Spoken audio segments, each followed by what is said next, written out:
Hello everybody, my name is Burrs and welcome to yet another Gwent deck guide. Today we'll be taking a look at a Skellige deck that is very powerful in the current meta, and no, Kraken Crate is not the leader of the deck, but King Bran, the discard leader, has found its way to the tier 1 of Gwent. So we do not have any Savage Bears, we do not have Morkwarg, but what we do have is Queensguard.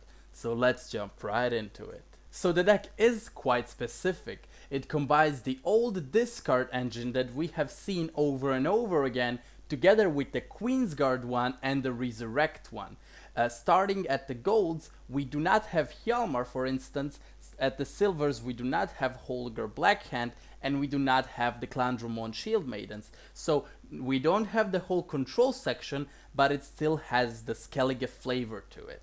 Starting at the golds, what we do have is Cerys. So Cerys is a good and always incorporated card in any Queensguard archetype deck, but the way you actually play her is you discard her with King Bran, and that is actually your go-to mechanic. We also have Hermione as a big cycle deck card that draws 2, discards 2, and you always have something you want to drop out of your hand, and these two are very key to the deck. Then we have Madman Lugos as an excellent card in round 3.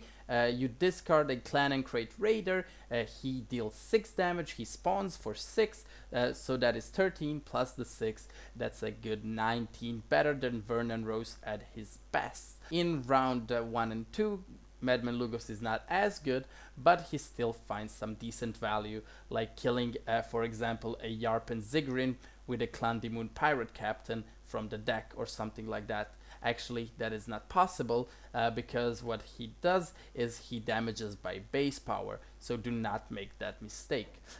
We also have a fourth card that is kind of a tech card that also enables some different combos, and that is Siri Dash. Now, if you don't want to play Siri Dash, you do not feel comfortable, what you can do is you can play cards like Coral, and she will work totally fine. Or if you want Igni. The way and the reason why Siri Dash is played, because this specific list also runs Johnny, and Johnny is excellent with Cerys. If you draw her in the deck and you don't want to clog your hand too much, you can play it on Cerys, but you can also play it on Siri Dash. You drop one to the grave, they get their benefits, but you also get a card in return. So Johnny is a very, very good card. We also have a Svanrige, who's also draw. He's like a mini Hermione, draw and discard.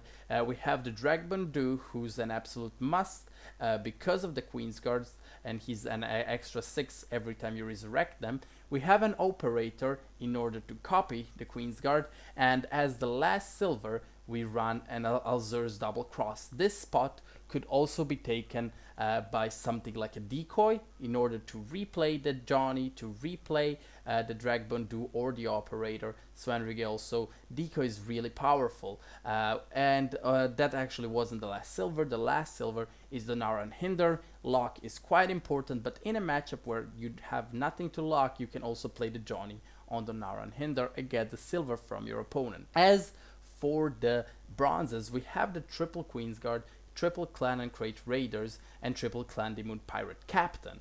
Triple Clandimoon Pirate is also part of the deck. It thins a lot, and in the last round they are in 8 strength units in the grave that can be resurrected by the Priestess of Freya.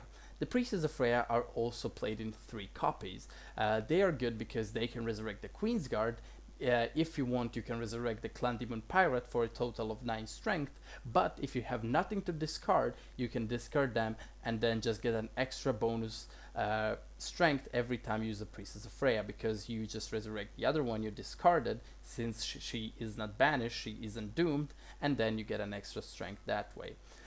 So that is basically the whole deck list. The main way you play it is in round 1, you want to proc all your discards, you want a big controlling board, and with some Siri Dash action together with a Queensguard Resurrect, you want to create so much pressure that your opponent feels like going 2 cards down or passing. He passes, you win the round, and as you bleed him in round 2, you want to win the round 3 with the Clan Demon Pirate Captains, 1 or 2. You can also play and invest some of them earlier because your actual win conditions are the Queensguard together with the Dragbundu. They have been buffed earlier. They also got the buff from discarding them with King Bran, and the operator copied them, so hopefully you have now 4 Queensguards, 2 of them at 5 and 2 of them at 8, and that is just an amazing amount of strength, just 26 plus if you use a Priestess of Freya, that's 27 strength in one card. That's more than anything in this game you can do in one card. In the end, I would like to say the biggest problem of this deck could be your initial hand. If you don't get enough combo pieces, you could be stuck, and what you will be forced to is an early pass and then having a long round 2 in which you can set up everything, win that round, and then have a decent round 3. A bad round 1 is the biggest problem of this deck and what could cause clogging and unfortunate losses. Other than that, this deck is quite powerful, definitely a tier 1 deck. If you want to make it less RNG oriented, something like minus Priestess of Freya plus Alzur's Thunder for some extra removal against decks like Dwarfs, maybe minus the Johnny, adds a decoy or something more specific, minus the Siri Dash Coral, and the deck suddenly becomes more consistent, a little bit less entertaining, but definitely still very, very powerful. Thank you very much for watching, guys. My name is Brodos, and until the next time, stay lucky.